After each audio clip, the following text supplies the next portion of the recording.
Here, the unconventional advisor and the co-founder of the Advisor Accelerator. And today I want to share with you how to make your practice pandemic proof, right? And the reason I thought this would be a good thing to talk about is because I'm just coming off of several different year-end sessions with my coaches and my team, as well as our financial coaches and CPAs to do like a year-end review. Like, what happened, how'd we do, black and white objective measurements, and what we learn, right? Like, what did we do well, what could we have done better, kind of a year in review, and then take those learnings and bring them into 2021 and beyond. So I wanted to share some of them with you, and I think hopefully this will help you in your practice from building it from this day forward. So the how to pandemic proof it, obviously it's a little bit of a tongue-in-cheek way of saying, like, whether it's a pandemic or any type of a black swan event, anything that you did not expect.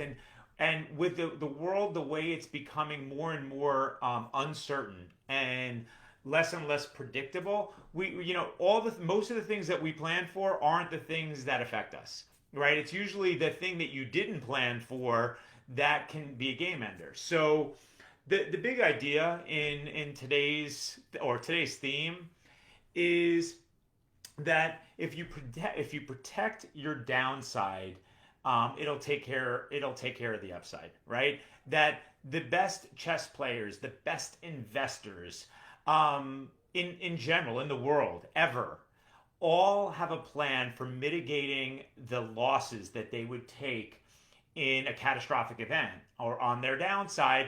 And then they try to get consistent returns on the upside, right? They're not trying to hit home runs every time. They're trying to hit singles and doubles and triples, occasional home runs, but they don't want to have a year where all of their games get wiped out. And that's the big idea. So what are the things that we kind of in our year in review discovered that anyone can do and apply to their business? The first thing we did was we focused on our community. And what that means is we leveraged all of our advisors together and we said, hey guys and gals, I know that you rely on live events and dinner workshops and networking. Well, that's gone for right now, and we don't know when it's coming back. And sadly, it's still not back. So what do we want to do? How do we want to pivot? And instead of just remaining an island and trying to figure this out one by one, we leveraged the power of our group. And we took all of the best advisors with the best practices, put them on a call every single week. And what we did was we shared our best practices, like what's working, what's not working, what are we testing, and then we would report in every week. And the goal of the group was very focused on one thing. It was focused on the opportunity versus the threat. So this is lesson number 2. The first thing was focus on the community. The second one, we focused on making lemons out of lemonade. We focused on the opportunity versus the threat. The threat was we couldn't, as a group, do live events anymore. The opportunity in that threat was we've been wanting to go virtual for years, but there was no reason to go 100% virtual until now, right? So what a great time to figure out how to do Zoom calls and Facebook Lives and virtual events and make that work, and then figure out how to do virtual appointments and during the day, and see if clients would actually sign up for the service in that environment, and would we be able to schedule appointments for discovery and solutions virtually and do planning with folks all over the country. Like, because if we could make this work, it eliminates geographic restrictions, right? And in the past, like, the paradigm was we can only do what we do locally. But now, if we could make this work, we could market anywhere in the country. So that was the pandemic proofing focus. And insight number 2 is, again, focus on what's the opportunity here. Like, instead of what's happening to me, what can I control? What can I do? How can I convert this or transmute this? Third thing is that there's a famous rule called the 10,000 hour rule, which is, it turned out that it's not accurate, but Malcolm Gladwell made it popularized in his book, Outliers, and it's that you have to practice 10,000 hours to become world class at anything. Well, what they found is when you're an entrepreneur or you have your own small business or practice, that if you're in those roles of leadership and management or even like parenting, that really you're better off doing 10,000 experiments, right? Doing 10,000 hours of the wrong thing or something that did work but no longer works doesn't do anybody any good, and it doesn't make you world class when the worlds change or when the game changes. So much better served in an uncertain, chaotic environment with doing 10,000 experiments. So number three was, what tests can I run in this environment to basically learn how to adapt? And for us, it was, again, can we test virtual? Should we test Zoom calls? Should we do Demio calls? What platform works best? What's the easiest? Should we email people? Should you direct mail people? How do we drive them onto these calls? What's the best confirmation process? How do you get the highest show rate? What do you say during the call? How do you do a call to action at the end to invite them to do a virtual appointment, right? What should we use for the appointment? Should it be a cell phone call? Should it be, again, a Zoom call or some derivative thereof? So all of these were tests and iterations and scripts. And we would get on every week and it's like, here's what I did, and here was the result, and here was the outcome. Here's what didn't work. Here's where we blew it. Here's where we did good.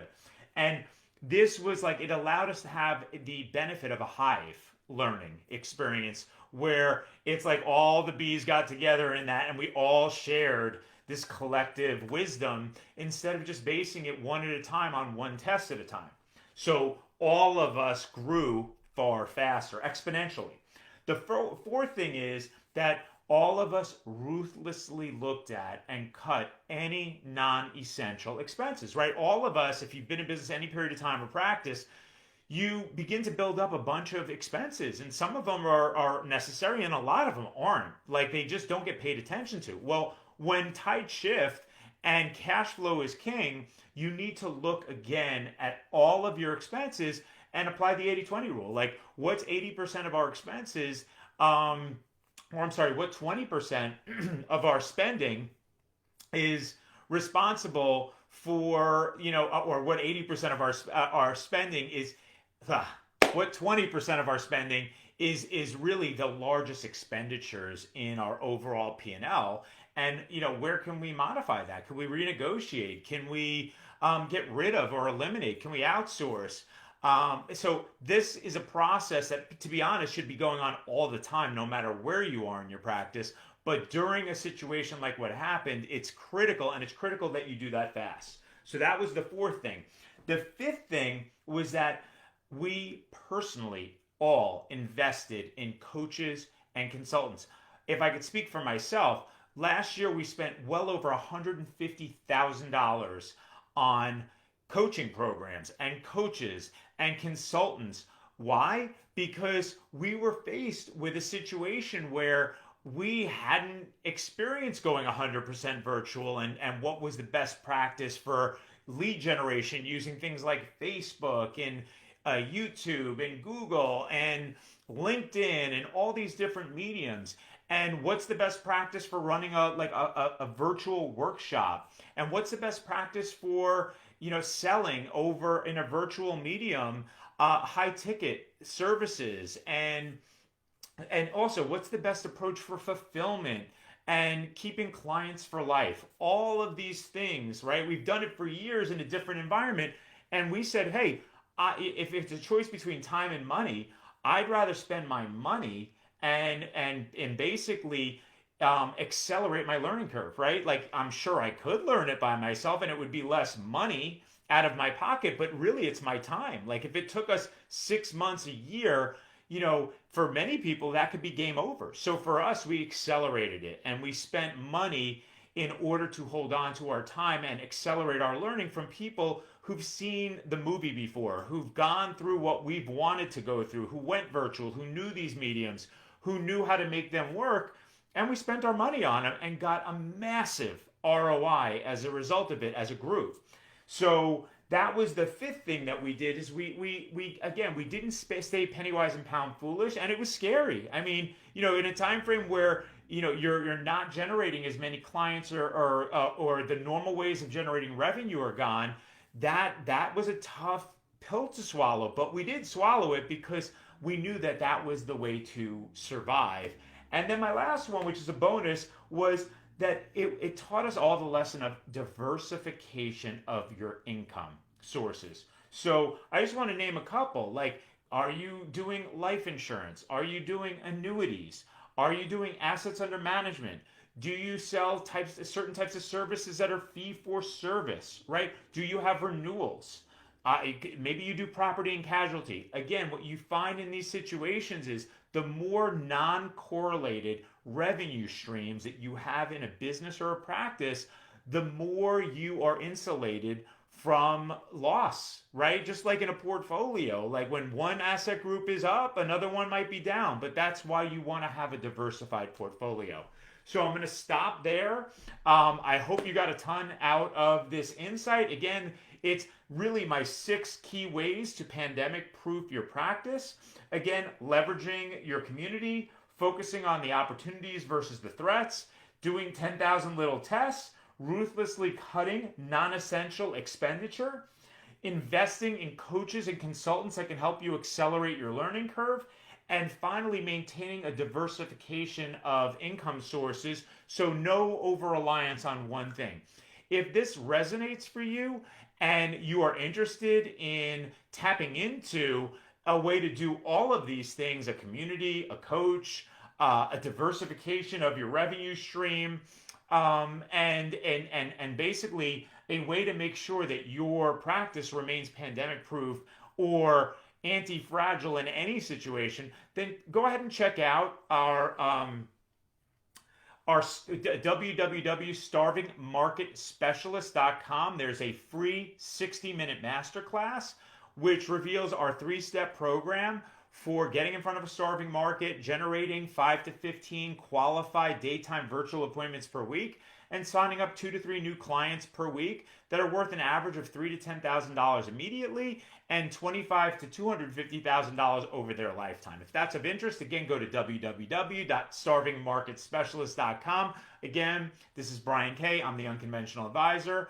And if you like this, please give me a like. If you have any comments or would like me to cover anything else in the future, please put that down below. And if there's anyone who you think would benefit from this, please pass it forward and share it. All right? And I look forward to talking to you again soon.